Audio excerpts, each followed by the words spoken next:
Good evening and welcome to Poland Daily. I'm Nicholas Richardson and this is the news.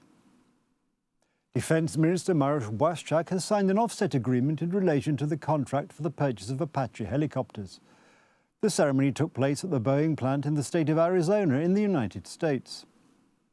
In August, the State Department approved the sale of 96 modern Apache attack helicopters to Poland. This is the first in a series of offset agreements. We are starting with offset agreements because that is what Polish law states. We're in the process of negotiating the specific terms for the acquisition of 96 Apache attack helicopters. We estimate that later this year we will sign the main contract, the executive contract. We want the delivery dates to be as fast as possible.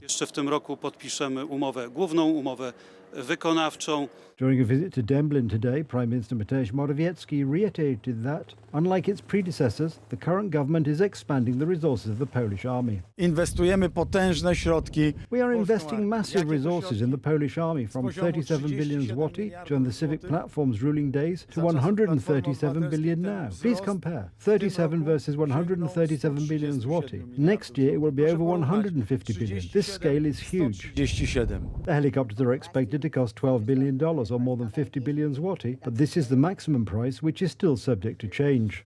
It pays to invest in this security because thanks to this we won't lose our own homes. We won't have to pay the sacrifice of our lives. As part of the offset cooperation agreement approved today, the Americans offered, among other things, a possibility for Poland to service the helicopters. The essence of the offset is always to acquire as much capability and capacity as possible, both for the armed forces, and here I mean by this that the operational capabilities of the equipment as a result of the capabilities possessed, resulting from the offset, will increase. This will simply be the result of repair service capabilities. Before the deal is finalized, the United States will provide Poland with 8 Apache helicopters, which are expected to arrive early next year.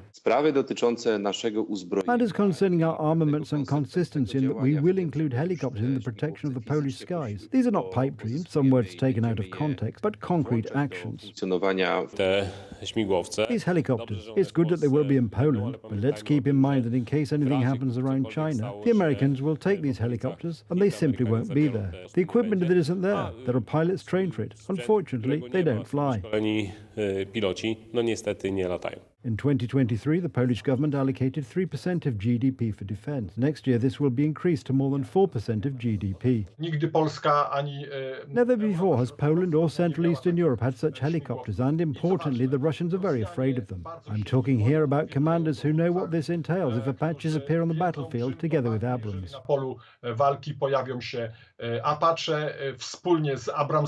On Monday, the United States State Department also announced the signing of a new $2 billion loan agreement with Poland. The funds are to be used to modernize the Polish army and strengthen the security of NATO's eastern flank. Day 579 of the Russian invasion of Ukraine. An anti-aircraft alert was issued across Ukraine overnight. 19 Shahed drones and 11 Caliber missiles were shot down over the Odessa region in southern Ukraine.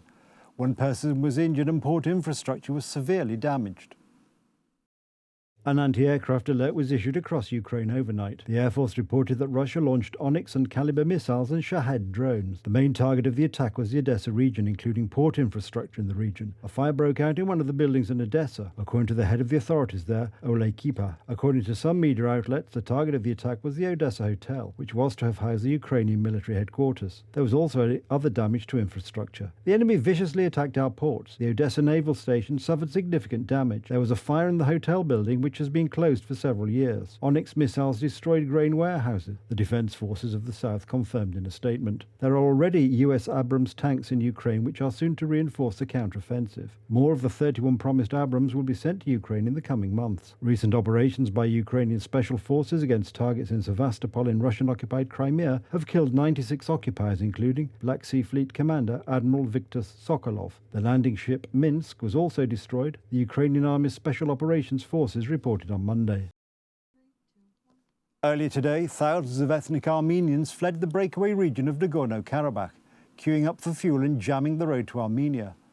The surge in refugees flooding into Armenia comes after the decades-old separatist state was defeated by Azerbaijan in a lightning military operation.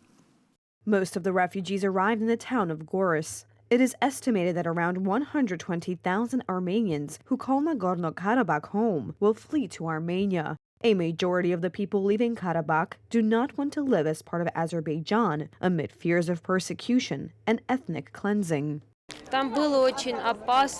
It was very dangerous there. They took out everybody they could. People were fleeing in lorries, buses, and cars. They used everything they could get into. Those who helped you, were they peacekeepers? No, there were no peacekeepers, just people in the village who had any vehicles. They took people out.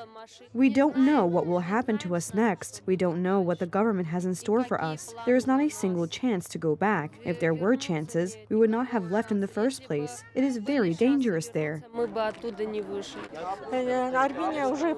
Armenia is already almost gone. No leadership. They are all morons. If they knew history, they wouldn't have done this. I'll never ever come back, never in this life. The Azerbaijani people wouldn't even allow us to take the dead ones away, and a lot of them are still there. The Armenians are not accepting Azerbaijan's promise to guarantee their rights as the region is integrated. And when Putin said that the peacekeepers are going to guard us for the next 5 years, we are not there anymore. Whom are they going to guard there now? Azeris? Did they come here for the Azeris? So that the Azeris could kill us and then the peacekeepers would guard the dead Armenians in the temple? Is that what they came for? At least 6,650 people had crossed into Armenia from Azerbaijan's Nagorno-Karabakh region as of 5 p.m. local time on Monday. The Sputnik Armenian news outlet cited the Armenian government. Armenia has prepared space for tens of thousands of Armenians from the region, including hotels near the border, though Prime Minister Nikol Pashinyan says he does not want them to leave their homes unless it is absolutely necessary. Thousands of Karabakh Armenians have been left without food. The Armenian authorities in the region said late on Saturday that about 150 tons of humanitarian cargo from Russia and another 65 tons of flour shipped by the International Committee of the Red Cross had arrived in the region. Hollywood screenwriters have reached a tentative agreement with movie studios after 146 days of protests. They went on strike as they demanded salary increases and regulation of the use of artificial intelligence. Well, I think we had seen it coming because we spent 6 weeks in negotiations with the companies, and at no point did they want to seriously address the issues that writers across our membership brought to the table and need addressing in order to keep this a viable profession. Broadly, we're asking for increases in pay and residuals so that writers can make a career and stay in this profession and live and work in the cities like New York and LA. Super worried, but I'm more worried about the crew members. You know, the makeup, the hair, the grips, the electrics. You know, people who work the long hours and have nowhere to go right now. Nowhere to go while we fight this out. We're asking for such a small amount. We're asking for 2% of profits. I don't know if everyone fully understands that.